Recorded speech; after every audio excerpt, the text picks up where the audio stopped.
Salam, hər vaxtınız xeyir. Bugün sizə papaqların saxlanması barədə bir qısa da məlumat verəcəm, bir dəqiqəlik. Maraqlı olsa, maraqlıdırsa kiməsə dinləsin.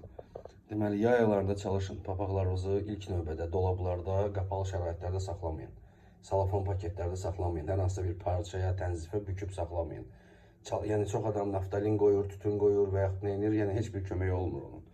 Çalışın papaqlarımız açıq şəraitdə qalsın, havalansın ən azından. Bir 20 gündən də bir pəncərə önünə mi, balkona mı, yaydan gedir söhbət, isti yay aylarında bir 10 dəqiqəlik havaya verin. Əgər elə olsa, inandırım sizə ki, papaqlar minimum 8-10 il sizə xidmət edəcək, minimum deyirəm. Amma papağı saxlayıb 3 ay, 4 ay bağlı şəraitdə saxlayıb sonra sentyabr, oktyabr aylarında yenidən istifadə üçün çıxardanda orada çox adam görür ki, tüklər tökülür. Bu tük tökülmə ehtimalı nədən olur? Birincisi keyfiyyətsiz dəridən, ikincisi də ki, güvə vurmadan və dərinin boğulmağından, yəni qapalı şəraitdə qalan dəri boğulur. Onun üçün çalışın açıq şəraitdə saxlayın papaqlarınızı.